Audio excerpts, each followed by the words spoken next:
Buenas tardes. Gracias por su presencia, gracias a todos por acudir a la convocatoria de este curso organizado por el RIDEA sobre miseria, miasmas y microbios, que lleva por título Asturias en tiempo de epidemias. Ya se celebraron las dos primeras sesiones de este ciclo de conferencias y hoy vamos a escuchar la tercera de las mismas, ¿no? Del total de 4 en que está previsto este ciclo, ¿no? Que lleva por título La pandemia de gripe de 1918-1919 en Asturias, y el ponente es el profesor Luis Vicente Sánchez Fernández, que es profesor veterano de Historia de la Medicina en la Universidad de Oviedo, es médico de atención primaria en el Centro de Salud de Lugones y es miembro del grupo Epidemia que tan sólidamente ha dado contenido a este ciclo de conferencias. Es un estudioso de la historia de la medicina, aparte de un gran docente, y ha investigado y ha publicado numerosos trabajos, de los que quiero señalar, por los que conozco y por la preferencia que tengo por ellos, trabajos sobre epidemiología de la epidemia de la gripe del 18-19, que es de lo que nos va a hablar hoy, sobre el niño expósito en Asturias, también ha publicado sobre las topografías médicas, un acercamiento analítico a los contenidos de las topografías médicas, una publicación también clásica dentro de la medicina española, sobre el tabardillo en el pasado mexicano, un trabajo que a mí me parece especialmente interesante y que me gustó mucho leerlo. Sobre el contraste, también una aproximación muy original, sobre el contraste entre la epidemia por coronavirus y las plagas pasadas. Muchísimas gracias en nombre del RIDEA, muchísimas gracias al RIDEA por acoger este ciclo de conferencias, a nuestro director, a todos los miembros del RIDEA, al subdirector que también nos acompaña, por acoger este tema tan interesante para la comunidad asturiana, ¿no? Conocer su historia en lo que son los momentos tan difíciles y tan críticos que fueron las epidemias pasadas. Gracias, Luis. Nos alegramos de verte, de tenerte, y te pasamos a escucharte. Gracias. Pues muchas gracias a Venancio por esta presentación y entonces vamos a empezar. La charla se titula Asturias en tiempo de epidemias y a mí me toca la coordenada ahora con la pandemia de gripe de 1918-19. Pero, como estamos con el coronavirus todos en la cabeza, vamos a hacer un pequeño repaso de las epidemias que nos llegaron hasta ahora.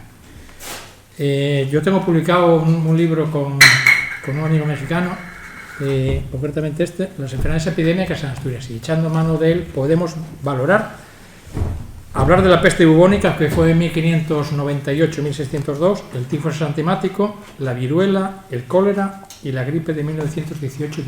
Sobre todo, os voy a dar alguna cifra que seguramente caeríamos de espanto si pasase eso a día de hoy. Philip Hauser también dijo que, aparte de todas estas enfermedades epidémicas que tenemos encima, que había unas enfermedades ordinarias que no se veían porque iba muriendo poco a poco la gente. Por ejemplo, los niños se morían de sarampión, de tosferina, de disenterías estivales y de fiebre tifoidea. Y los adultos se morían de tisis, es decir, de tuberculosis, de paludismo y de fiebre tifoidea. Concretamente, la mortalidad por tisis en Asturias era la tercera causa de defunción. Porque yo voy a hacer aquel axioma que dicen que todo el tiempo pasado no fue mejor, ¿vale? Veremos a ver si nos cae una epidemia de peste y vamos a ver las cifras. Mirad, la primera que vamos a negociar un poco para situar después la epidemia de gripe, el coronavirus, y voy a hablar un poco después del coronavirus. La peste necesita una pulga, una bacteria y los roedores. Bueno, desde el siglo XIV hasta 1750 acudió de forma periódica a Europa y mató más o menos entre un 20 y un 50% de la población, es decir, por lo menos casi la mitad. En Asturias tuvimos una que es la peste atlántica de 1598 a 1602. La mortalidad no sabemos exacta cuánta, pero sabemos aproximadamente que el 30% seguro que feneció. Y en esta época, en España murieron 600.000 españoles por esta epidemia. A día de hoy, si posásemos las cifras con la población que tenemos, hubiesen muerto 2.820.000 habitantes. La epidemia de peste que está en los libros en el siglo XVI. Tenemos también otra enfermedad también seria, tifo exantemático, en este caso por el piojo, por los gérmenes con una riqueza por Vaseski y por los roedores. Sabemos que se declaró la primera vez en Oviedo en 1573, que infectó a muchísimos sitios, Oviedo, Gijón, Villaviciosa, Piloña, etcétera, etcétera. Y sabemos que entre 1850 y 1884 hubo 929 defunciones a nivel asturiano. No hablemos tampoco ya del brote del 39 al 45 con la fame esta del pueblo español por la posguerra. Si hablamos de la viruela está provocada por un virus, es un poxvirus, transmisión por vía respiratoria y reservorio es el ser humano. Hay una forma leve que mata al 1% de la población y hay una forma de variola mayor que mata entre el 20 y el 40%. Bueno, pues esta enfermedad que llegó a Europa en el siglo VI y luego enraizó aquí, el apogeo máximo fue en el siglo, se llama el mal del 700 porque fue sobre todo en 1700, y mataba más o menos entre 200.000 y 600.000 habitantes en Europa, cada año, o sea, la viruela. La viruela la da Taki Casal en el 1720 y gracias a la vacuna de Jenner que empezó a emitir en 1770 se consiguió erradicar. En Asturias la primera vacunación fue en 1801, concretamente en Gijón. Y entre 1880 y 1884 sabemos que murieron 1.273 asturianos. La letalidad estaba en el 37% y aquellos que no morían quedaban deformes, ciegos, etcétera, etcétera, con un 7,91% de los afectados. Tenemos ahí una enfermedad también seria.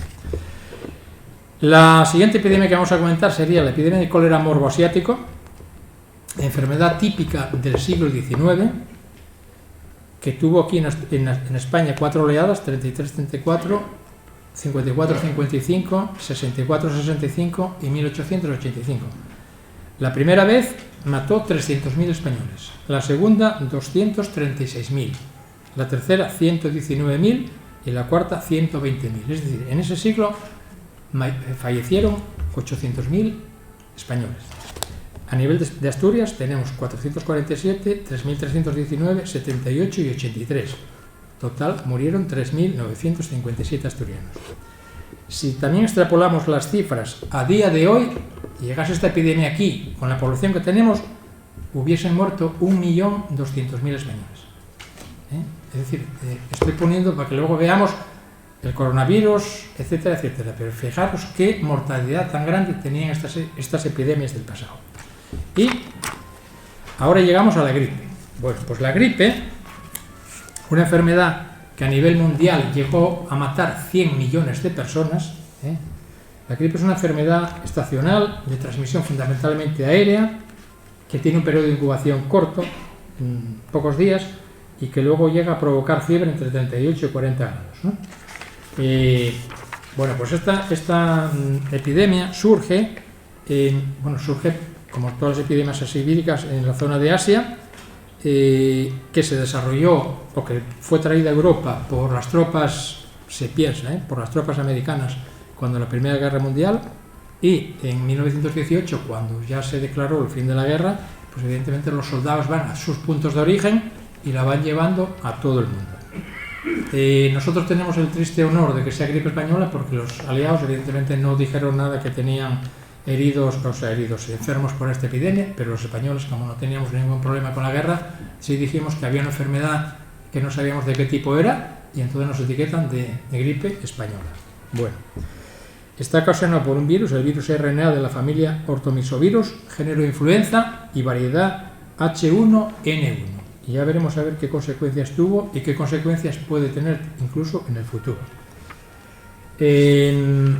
Y mirar aquí lo que dice McKeown, un investigador importante, y ya dijo en 1971 que la gripe es la única enfermedad epidémica infecciosa que en los países tecnológicamente avanzados representa actualmente una amenaza comparable a la experimentada en siglos anteriores a causa de las enfermedades tales como la peste y el tifus. Bueno, el coronavirus es una variante, por lo tanto casi encaja en la predicción que hizo este hombre de 1977. Entonces, en 1910 España tenía, como estamos hablando de Asturias, tenía 715.000 habitantes. Estaba considerada una provincia pobre, con mucha población, con mucha emigración y un sistema sanitario bastante defectuoso. Tan defectuoso porque las viviendas eran insalubres, había anomalías en las infraestructuras relacionadas con el ciclo del agua, de la bebida, del alcantarillado, y la población tenía un hambre que se llamaba un hambre crónica. Los proletarios apenas ganaban para vivir, y no es extrañar que estaban su cuerpo débil. Llega una epidemia de esta categoría y armó una atrocidad. Por ejemplo, de Oviedo podemos decir que tenía 10.716 edificaciones censadas. La mitad eran nuevas y las otras mitad no tenía condiciones higiénicas de ningún tipo. El ambiente resultaba insalubre por hacinamiento, deficiencia de alcantarillado, falta de policía sanitaria, malos hábitos higiénicos, etcétera, etcétera. En Gijón pasaba más o menos lo mismo y en Avilés más o menos lo mismo. Es decir, una salud pública pues prácticamente ausente. Para que también sepamos un poco, los hospitales tenían personal, justo no, exiguo. El hospital provincial en aquel momento aquí en Oviedo tenía 5 médicos. 5 médicos, 5 o 6 monjas, un chocolatero y poco más, y poco más. Había una casa de socorro, un laboratorio químico municipal y un laboratorio bacteriológico. Y con eso, una epidemia de esta categoría, hacer pues prácticamente nada, como nada se hizo. España fue invadida por 3 periodos, la primera en 1918, la segunda en el otoño del mismo año y el tercero durante el primer trimestre de 1919. La edad más complicada, donde se cebó, fue entre gente que tenía entre 20 y 40 años. Por lo tanto, en aquella época trabajaba el varón, la mujer se dedicaba a sus labores. Si falta el varón de casa, evidentemente ya no hay sueldo y se llora por todo, ya no hay nadie quien alimente a esa familia. En total, en España murieron 270.000 españoles, que si lo pasamos a día de hoy, morirían 705.000. O sea, no estamos hablando de ninguna broma.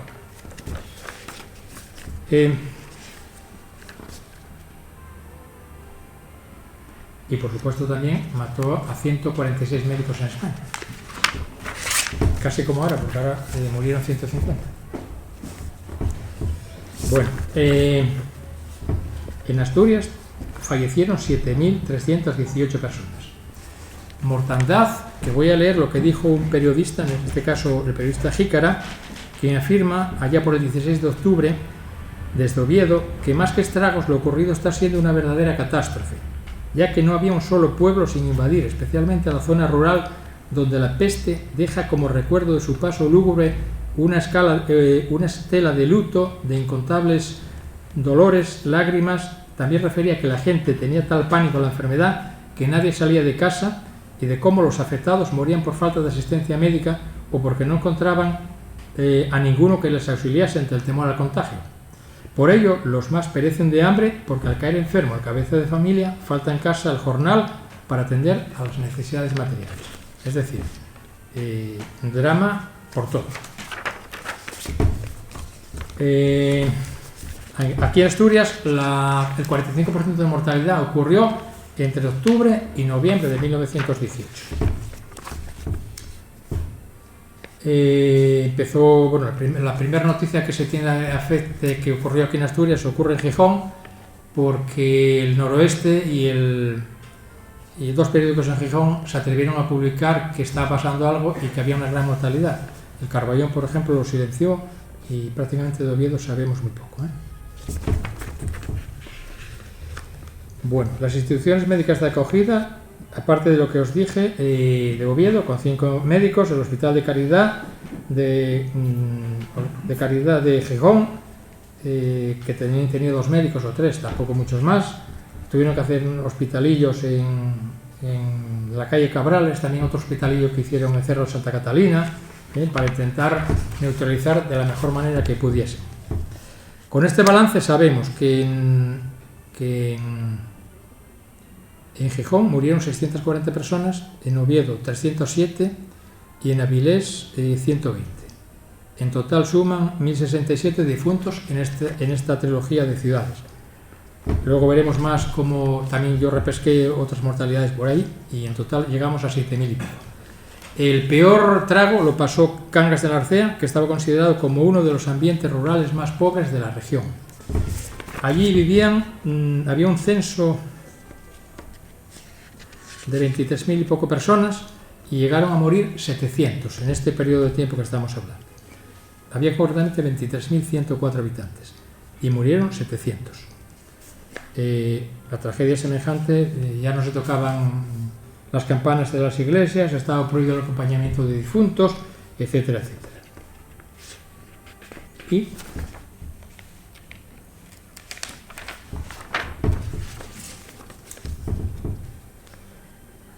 por ejemplo, tratamiento. La Real Academia de Medicina de España y de Madrid decía que los remedios que valían solo eran aquellos de defensas orgánicas tipo quinina, opio digital, arsénico, tónicos, suero antidifterico y codeína. Otros médicos utilizaban cataplasmas, baños fríos o calientes con envolturas sinapizadas y sangría porque amortiguaba la dilatación aguda del corazón. Es decir, no había remedio porque lo que hacían era imposible.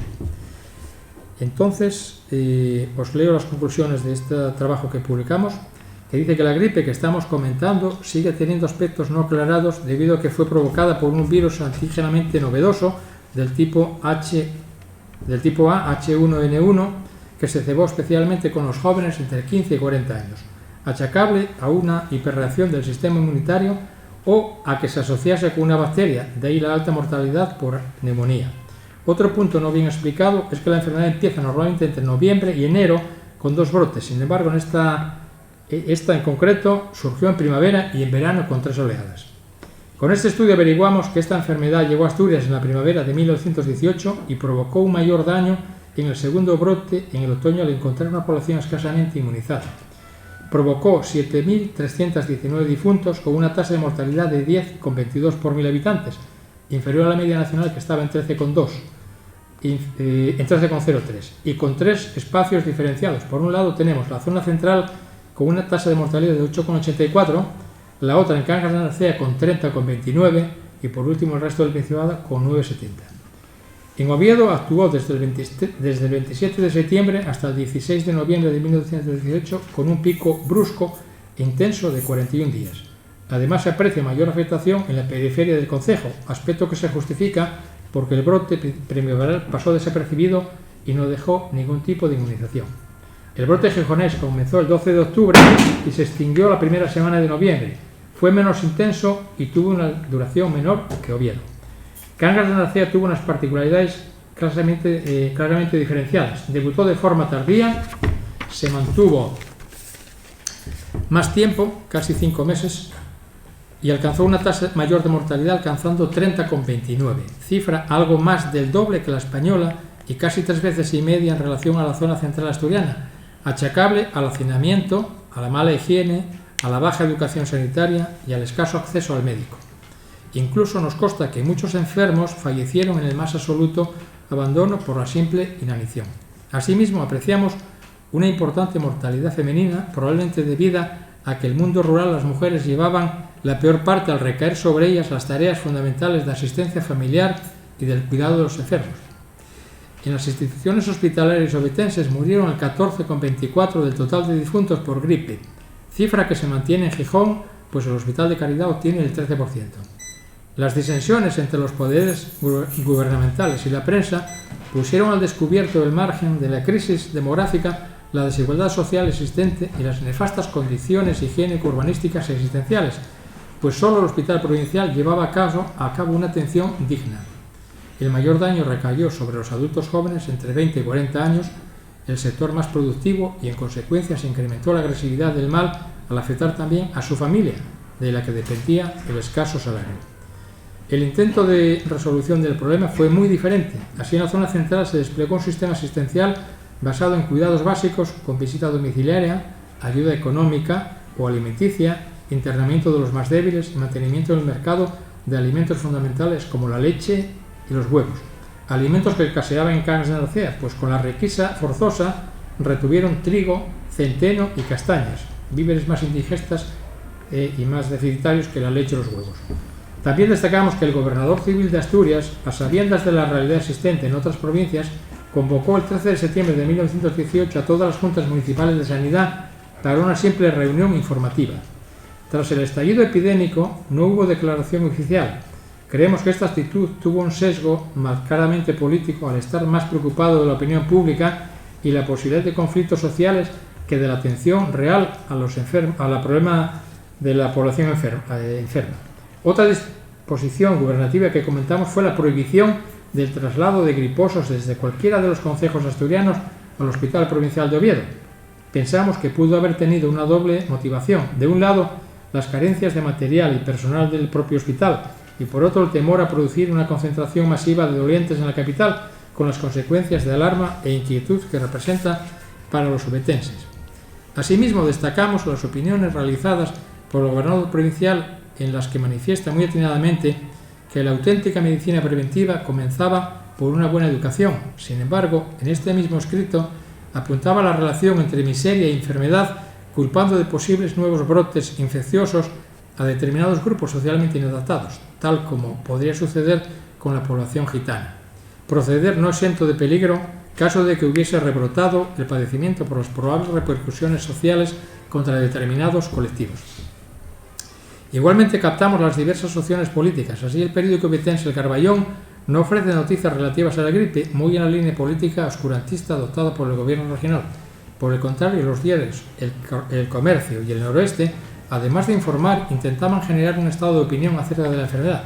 Incluso El Noroeste, más populista y mordaz, nos ayuda a conocer con detalle el desarrollo local de la epidemia. No obstante, y siguiendo la reflexión del doctor Marañón, estamos convencidos de que los comentarios radicales y acríticos de la prensa también tuvieron que producir mucha angustia y desolación en la población asturiana. Tras el análisis del siglo médico, deducimos que la ciencia del momento ignoraba muchos de los conceptos claves de la enfermedad. Mayoritariamente se apuntaba hacia la teoría etiológica del bacilo de Pfeiffer, algo que resultó indemostrable al no cumplimentar los postulados de Koch, y que sirvió para incrementar la perplejidad entre los profesionales sanitarios y la desconfianza de los ciudadanos. Esta incertidumbre propició que muchos intrusos se atrevieran a plasmar su desautorizada opinión sin ningún tipo de rubor en la prensa de información general.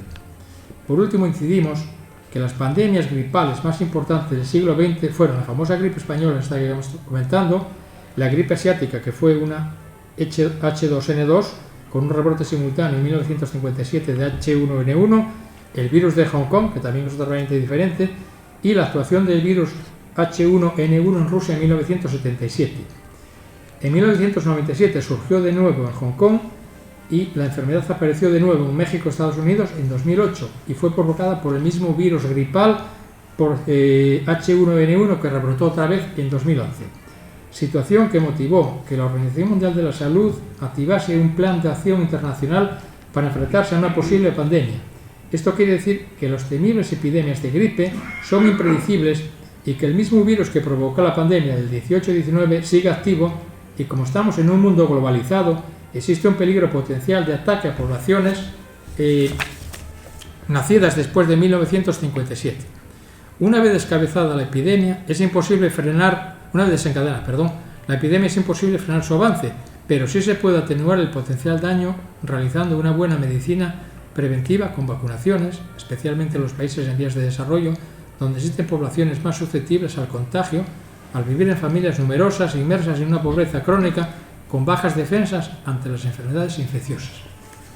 Y ahora, yo de coronavirus no voy a plantear nada porque es una enfermedad que todavía no nos toca estudiar. Pero, ¿qué va a pasar después del coronavirus? ¿Qué va a pasar, Venancio? La pregunta está abierta, ¿no? Algunos comentarán la semana que viene. Sí. Pero lo que está claro es que si desaparece el coronavirus, lo esperable es que vuelvan los virus epidémicos estacionales, sí, que prácticamente desaparecieron, sí, en el último año y medio. No lo sabemos, ¿no? Sí. Pero se verá cuándo y cómo, ¿no? Bueno, ahora mismo el coronavirus mata a 2 de cada 10. 2 de cada 10 muertes hoy día están por el coronavirus. Vamos a imaginar por un momento que no hubiese coronavirus. ¿De qué moriría el español? Porque vamos a seguir muriendo, ¿eh? Y no precisamente de una enfermedad epidémica, ¿eh? Tenemos lo que se llama enfermedades sociales no infectocontagiosas, que son las epidemias del siglo XXI, que son, bueno, daría motivo para otra charla. Mirad, el 22% mueren de enfermedad isquémica cardíaca, es decir, infarto agudo de pulmón, infarto agudo de miocardio y enfermedades cerebrovasculares. Esas se llevan el 24,3%.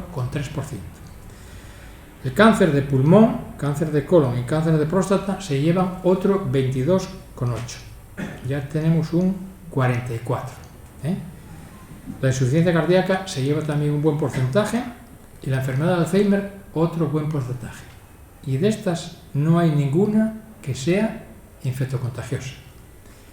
Tenemos también los suicidios, que en España, por ejemplo, se mueren unos 4.000, tampoco es una enfermedad infectocontagiosa, y tenemos los accidentes de tráfico, que tampoco son enfermedades infectocontagiosas. La solución, una vez que el coronavirus logramos vencer, sería cambiar de estilo de vida, empezar a no fumar, beber lo justo, hacer deporte y hacer una vida sana. Porque las enfermedades del siglo XXI están aquí. La diabetes, la obesidad, la hipertensión, y esos sí que son evitables, con una educación y una buena planificación y una buena medicina preventiva. Yo que estoy haciendo tesis doctoral sobre el Quijote, el primer médico preventivo fue el médico aquel que atacó tan duramente a Sancho Panza en la ínsula Barataria, porque no lo dejaba comer todo aquello que quería. Porque Sancho era glotón, gordito, y cuando llega este médico, tirta afuera, pues evidentemente dice que eso no lo puede comer porque no se queda, y el otro tampoco, y el otro tampoco. Y termina comiendo unas uvas y poco más, y un vaso de agua. Medicina preventiva. Medicina preventiva. Cuidado con lo que ingerimos. Sal, tabaco, drogas, alcohol, son las que nos van a llevar, ¿eh? Y el coronavirus va a pasar. No sé si tardará 1 año, 2 más, 3. Hombre, por ahí andará la cosa, yo creo. Va a llegar, va a desaparecer y va a quedar aquí, como una enfermedad un poco residual. Esperemos que el resto del mundo también se vacune, porque si no nos vacunamos todos, el ciclo vuelve y vuelve y vuelve. Y esperemos que no venga ninguna epidemia vírica más, porque virus hay millones. Yo creo que doy esto por acabado, y si tenéis alguna pregunta, pues comentamos lo que yo sepa decir.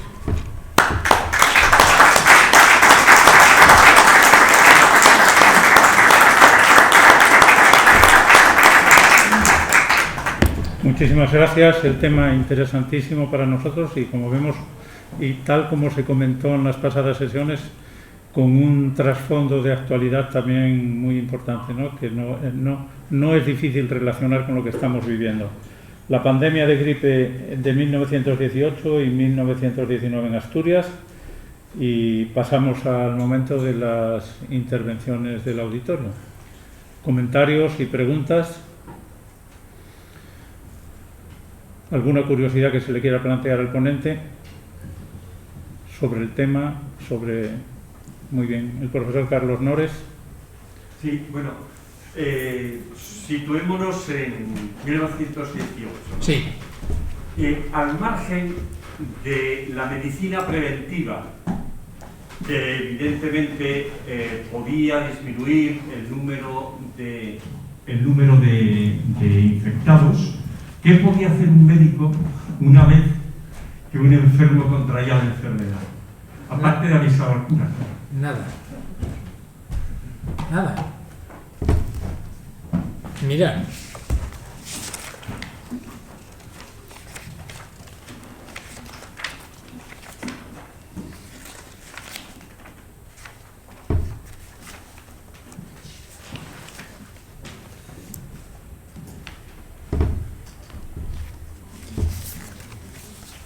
que no había nada que hacer porque no había remedios.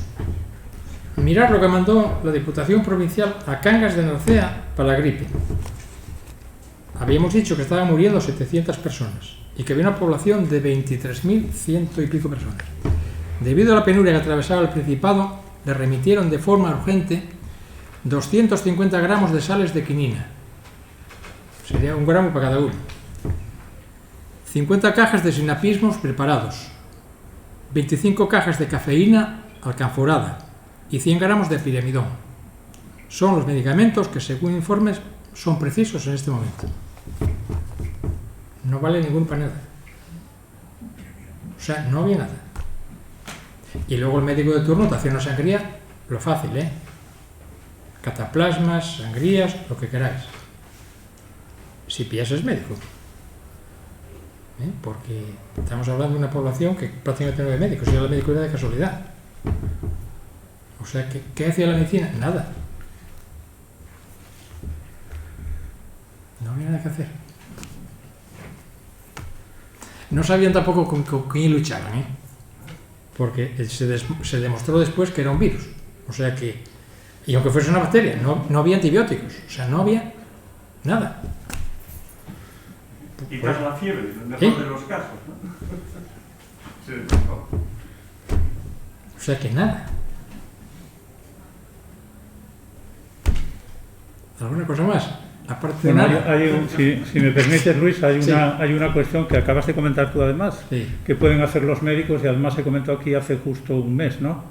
Sí. Hablando de la medicina del 18, que es fomentar buenos hábitos de alimentación y criticar el tipo de alimentación que llevan los asturianos. Lo acabas de comentar tú, y recuerdo la polémica que surgió la semana pasada sobre las patatas y el maíz, que a mí se me olvidó, me faltaron reflejos sinceramente, que había en el medio rural un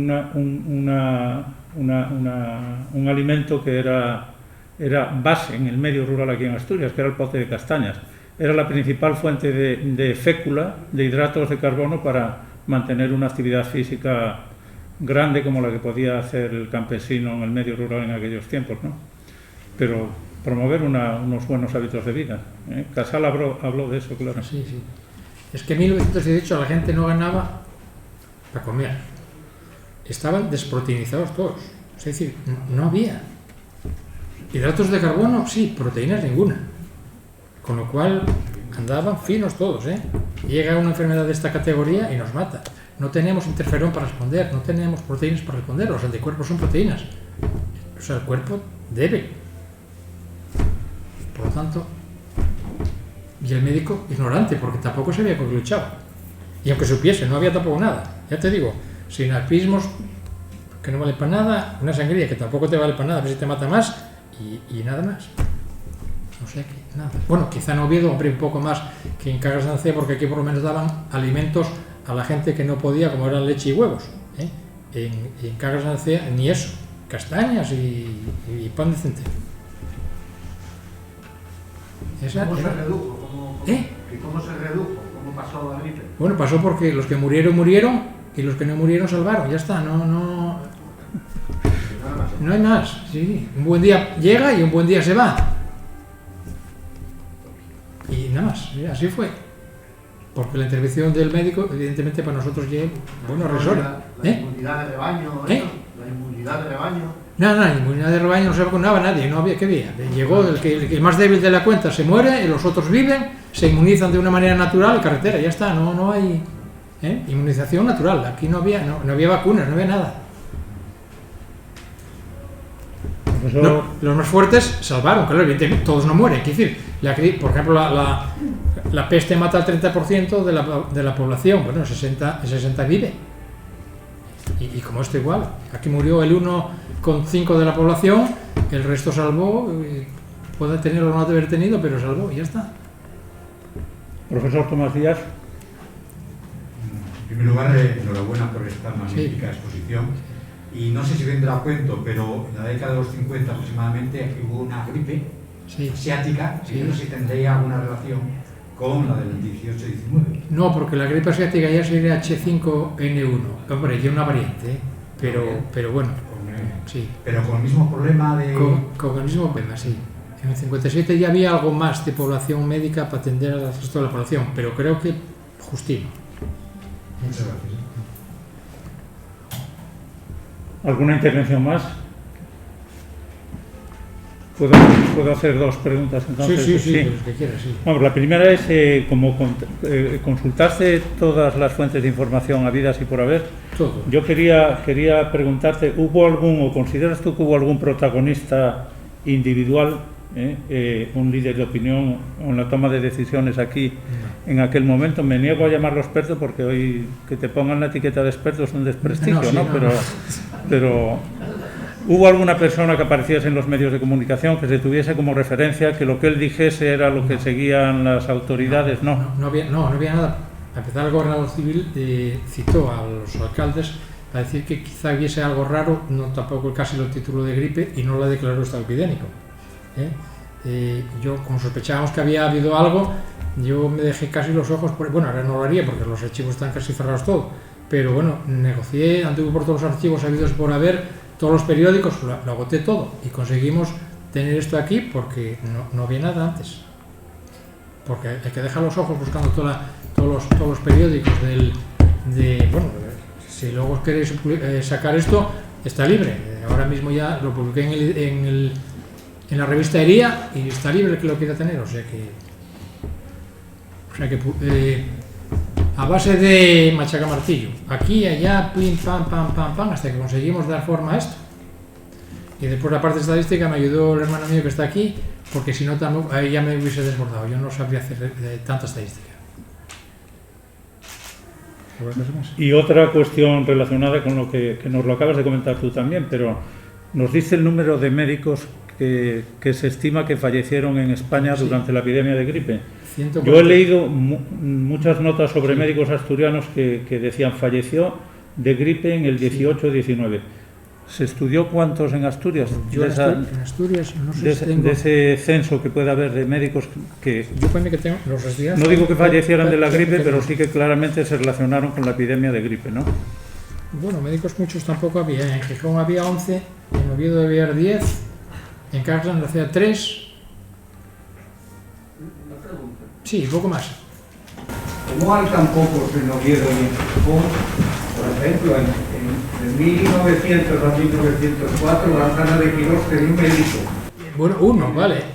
Era afortunado. Era uno, afortunado. Vamos, y en el 20 algo, sí. El pueblo de Elena por lo menos había 6. Bueno, no te digo que no, pero bueno. Déjame mirar un poco más a ver. ¿Nos traes un poco de cada No, así. Bueno, el hospital de Oviedo tenía 5 médicos, 5 médicos, 6 o 8 monjas y un chocolatero.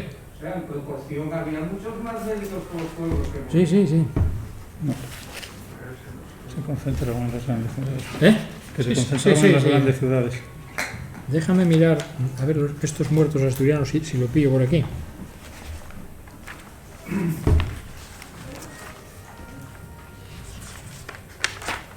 Y después, ¿qué te parece? Se me acaba de ocurrir ahora también. Sí. ¿Te parece que claramente está infraestimada la mortalidad producida durante la gripe española? Lo digo porque aquí antes de la pandemia morían en Asturias al año de 200 a 300 personas por la gripe, pero son personas que murieron por la gripe en el hospital y en los que se identificaba la presencia del virus de la gripe en las vías respiratorias.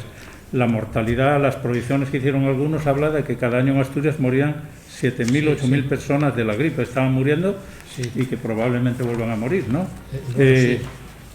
¿Existe algún comentario sobre eso o alguna proyección que se haya hecho en ese sentido? Bueno, aquí yo miré... Eso no, lo digamos exhaustivamente, no, verás. Espera un segundo que tengo yo aquí. De la gripe mueren muchos más de los que pensamos y de los que nos dan las cifras de las autoridades de sanidad pública. Sí, más, por supuesto. Bueno, era una curiosidad. No, pero espera, que lo tengo. Una ocurrencia espera. ahora del momento. Sí, pero es que lo tengo. No sé dónde está porque con estas páginas aquí tanto. Pero vamos a ver si lo pillo, espera. Porque luego miramos, claro, de gripe murieron pocos, que haya muerto de gripe pocos, pero buscamos anexos parecidos y encontramos.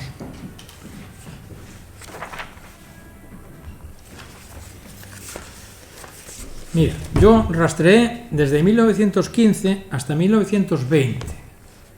La mortalidad de gripe, por ejemplo, en 1915 de gripe mueren 113, en el 16 144, en el 17 192, en el 18 4.544, en el 19 681 y en el 1920 338. Pero también miramos tuberculosis pulmonar, bronquitis aguda, bronquitis crónica y neumonía. Lo mismo, de neumonía 1276, 1307, 1427, 1872, 1239, 1359. Por aquí no. Bronquitis aguda 888, 909, 801, 1351, 710, 727. El pico, el exceso de gripe. Bronquitis crónica tampoco tenemos más. Neumonía 445, 486, 576, 1918 1071, 1919 vuelve a haber 504 y 1920 428. El exceso, gripe, seguro. ¿Entiendes? Entonces vamos añadiendo más porque entonces gripe, por eso me salen en total unos 7.000. ¿De acuerdo? Por el exceso de... Porque claro, gripe, porque yo fui a Oviedo y registré todo 1918, hasta enero, febrero, hasta marzo de 1919. Y de gripe, los justos. Porque claro, tampoco era una enfermedad declarada y no era, entonces, bueno, ¿de qué mueren? De otra cosa, de gripe no. O sea que de gripe fueron los que no se declararon en aquel momento. Realmente la mayoría no, Fernando, mueren de neumonía, sí. ¿no? Sí. No por el virus de la gripe directamente, sino por complicaciones de la infección. Sí, la mayoría sí. Y tampoco había que tratar, porque si tienes una neumonía en aquella época tampoco te daba nada, sinapismos, un poco más. Ya.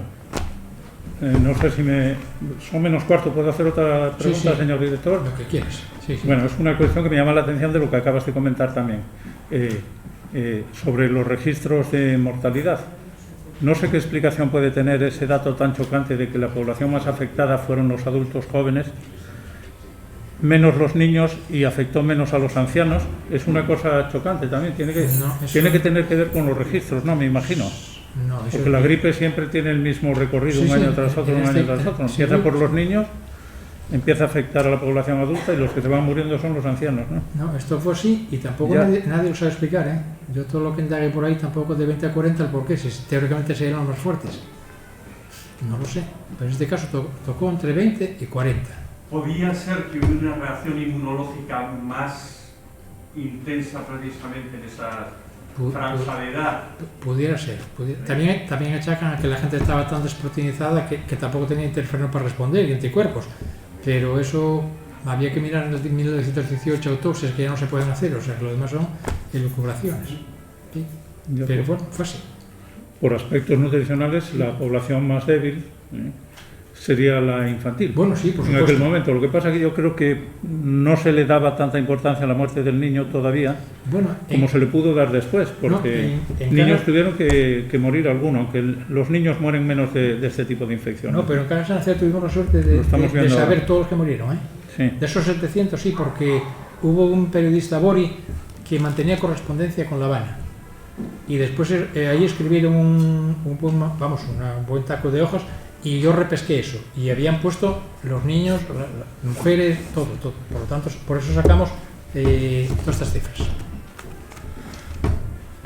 ¿Alguna mano más en alto? ¿Algún comentario? Pues entonces cerramos la sesión de hoy y quiero convocar a los presentes a la próxima sesión, el día 24 de febrero, el jueves que viene. Asturias frente a la pandemia por SARS-CoV-2, metáforas, economía y hechos, que la impartirá el profesor y catedrático de la Universidad de Oviedo, Fernando Vázquez Valdés. Muchísimas gracias a todos por... Un momentín, que la mascarilla. La mascarilla se decretó obligatoria en Estados Unidos cuando esta epidemia. Y la primera vez que se declaró obligatoria fue en San Francisco. Y en San Francisco fue la primera vez que se creó una liga anti-mascarilla. En Europa no se fomentó, salvo en Inglaterra. Y en España, ni hablar. Estos de San Francisco dijeron que yo no ando con mascarilla como si fuese un perro rabioso. que queda ahí. En España casi no tenemos fotos de mascarilla porque no se puso de moda, no como ahora que andamos todos con mascarilla por la calle. Pues nada nuevo bajo el sol, como vemos, ¿no? El profesor Fernando Vázquez Valdés, catedrático de microbiología de la universidad y jefe director del Laboratorio de Medicina y jefe del Servicio de Microbiología de Luca, al que esperamos ya con impaciencia. La semana que viene nos vemos. Gracias a todos y, sobre todo, gracias al ponente y gracias al Grupo Epidemia de la Universidad de Oviedo. Y muchas gracias por venir.